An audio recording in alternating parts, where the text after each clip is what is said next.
1971 সালে যারা এই জীবনের বিনিময়ে 71 সালে মহান মুক্তিযুদ্ধে অংশগ্রহণ করছে বঙ্গবন্ধু শেখ মুজিবুর রহমানের ডাকে। মানুষের জীবনের চেয়ে বড় সম্পদ আর কিছু নেই, আর জীবনের চেয়ে আপনার কিছু নেই। যেই মুক্তিযোদ্ধারা জীবনের সাথে জীবনকে বাজি রেখে মৃত্যুকে চিন্তা না করে এই দেশের স্বাধীনতা যুদ্ধে অংশগ্রহণ করছে, নিঃসন্দেহে তারা জাতীয় বীর। আর একটা ইসলামিকভাবে আমি একটা কথা বলি, সেটা হইল যে অন্যায়ের বিরুদ্ধে যে লড়াই করা ওইটাই জিহাদ।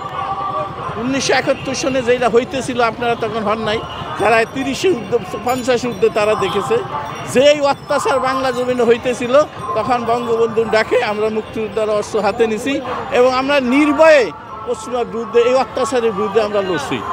লড়ে যারা মুক্তিযুদ্ধে মারা যায় তারা শহীদ, আর যারা বেঁচে থাকে তারা গাজী।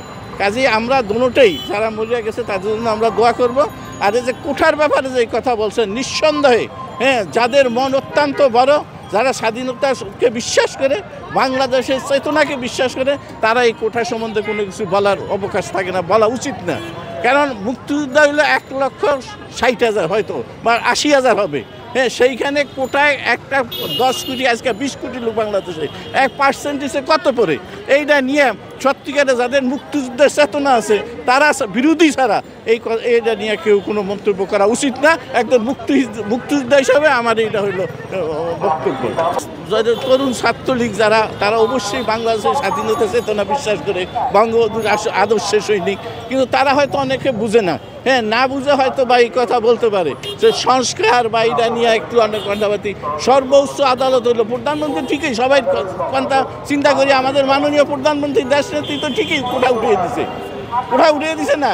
এরপরে সর্বোচ্চ আদালত যেটা বাংলাদেশ সুপ্রিম কোর্ট, যখন আইনের প্রতি সবাই শ্রদ্ধাশীল হওয়া উচিত, যখন সর্বোচ্চ বাংলাদেশের সুপ্রিম কোর্ট এটাকে কী করছে, রায় দিছে কোঠার পক্ষে, কাজে এটা সবাই মানিয়ে নেওয়া উচিত। আমি একজন মুক্তিযোদ্ধা হিসেবে এটা বিশ্বাস করি।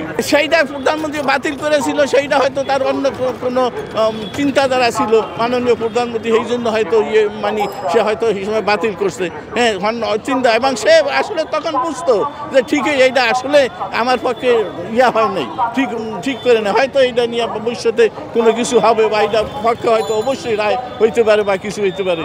এই সময় আমার প্রতিক্রিয়া ছিল, আমি আসলে আজকে আপনার বলতে হয় যে নূর আছে না, নূর আমাদের যে বিবি ছিল, এটা বাংলাদেশের ঢাকা ইউনিভার্সিটির দুর্ভাগ্য আর কি।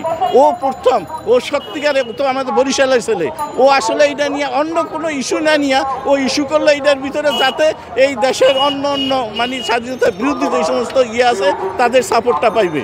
এই জন্য আমি তখনও বিরোধিতা করছি, চরম বিরোধিতা করছি। এটা হয় না, আমি তো বললাম মুক্তিযুদ্ধ বিশাল অর্জন, যা জীবনের বিনিময়ে আমরা যুদ্ধ করছি, প্রায় 30 কোটি, এটা কোনো ব্যাপার চাকরির ব্যাপারে।